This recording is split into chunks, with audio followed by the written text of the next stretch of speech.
Yo, magandang araw mga kabarangay. Kahit kahapon. Dahil kahapon ay atin ngang pinasadahan ng camera ang pagkakabit natin ng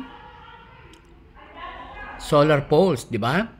So ngayon ay dito naman tayo uli sa bukid at tinignan naman natin ang naikabit ng mga solar lights. At yan na nga, umungal ka ating harapan. Ang mga nakakabit ng solar light, napakaganda tingnan. Lalo na mamayang gabi. Kasama ko dyan si Kapitan. At nagro-robing kami dyan. Tina-check namin ang mga ginawa kung matibay baga at inalog-alog ang mga poles kung hindi naman kung sakaling may bagyo, wag naman sana ay baka matumba at pag nalampasan ng hangin ay matumba na ay hindi naman. Napakatibay. Shoutout sa ating mga functionaries na talagang gumawa niyan. Talagang maayos ng pagkakagawa. So, ngayon, binabaybay natin ang daan papunta doon sa dulo mismo ng bukid. Diyan, sa may area yan. Kumbaga, medyo dulo pa rin ang Pangulo dyan. So, yan na nga. At nakakabit na nga, naka-installed na nga. Habang ang iba pa ay kinakabit pa doon sa papalabas ng bukid. So, 37 poles ang ating kailangan malagyan dyan ng ating mga solar lights. 1,000 watts nga ang lakas niyan. At talaga namang tirik ang araw ay kasalukuyan tayo nagkakabit ng ating mga solar lights. At ang ating mga functionaries ay talaga namang pawisan at nakikita ko dahil talagang init ng panahon. At dahil nga hindi na maintindihan ang lagay ng panahon ay uulan, iinit. So, unbalance ang lagay ng panahon kaya medyo, kahit nga ako, habang kinukunan ko yan, ay medyo pawis na ako dyan. Pero okay naman at kahit papaano ay naihahatid natin sa inyo ang magagandang balita at ang magagandang proyekto ng ating barangay. And I thank to God na kahit papaano ay binigyan tayo ng pagkakataon na ibigay sa atin ang chances na magkaroon ng mga solar lights na hinihiling ng ating mga kabarangay diyan sa Sitio Bukid. At kahapon nga, ikinabit na natin ng iba sa Sitio Tibangla naman.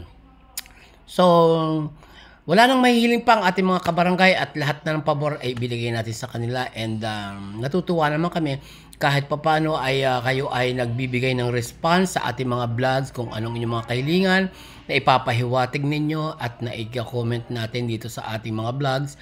So, nababasa namin ang inyong mga kahilingan at mga requests. So, pinagbibigyan namin kayo. So, magpasalamat tayo at maganda ang panahon ngayon habang kinakabat natin ang ating mga solar lights na talaga namang provided ng Logentech Philippines. At talaga namang napakaganda ng panahon at maganda ang sinag ng araw at medyo pawis na nga. So, yung mga ikinakabit natin solar lights na yan, ang hiling lang natin sa ating mga kabarangay, ipangalagaan at bantayan na yung mga pwestong kinalalagyan niyan ay palagi natin panatilihing ay sulyap-sulya pa naman at hindi tayo nakakasigurado sa mga panahon ngayon. So, kailangan ingatan ninyo yan at kumbaga responsibilidad nyo rin na bantayan yan at ingatan ang mga poles na yan dahil kayo naman nakikinabang sa mga ilaw na isinisinag ng ating 1,000 watts na Logentech solar lights na yan. At tayo mga kabarangay, salamat sa pakikiisa nyo rin sa ating barangay dahil kahit pa paano, without your voices, ng inyong mga comments sa ating mga vlogs ay hindi natin malalaman ang inyong mga hinaing. So, marami pang mga susunod na projects at abangan nyo lang ating mga susunod na vlogs pa upang maihatid sa inyo ang iba pang serbisyo na magagawa ng ating administrasyon sa kasalukuyan. And hopefully, yung mga susunod na administrasyon ay ganito rin ang gawin at ay makapagsilbi ng maayos sa ating mga kabarangay. And nagpapasalamat naman tayo kahit papaano dito sa ating punong lungsod na talagang palagi na suporta sa ating mga proyekto and without their blessings ay hindi natin maisasakatuparan ang ating mga proyektong inaasam-asam natin sa ating lugar. And special shout out sa ating mga functionaries at sa ating mga trabahador na talaga naman nagpapakapagod at yan nire-repaint na nga yung mga poste para just in case na ay maiwasan ng kalawang.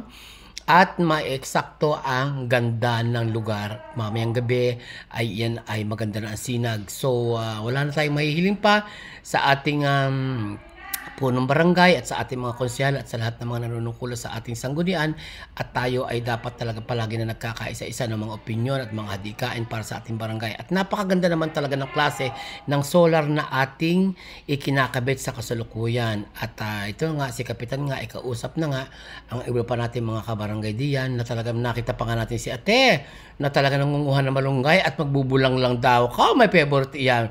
At tuwan-tuwa naman ako at maganda ang panahon at maulan at ang ating mga malunggay at nagugulayin dito sa ating barangay ay talaga namang sariwa-sariwa nating magagamit. So, dyan lang kayo and thank you so much and salamat sa mga pag-antayin nyo. See you on my next vlog again. Thank you for watching.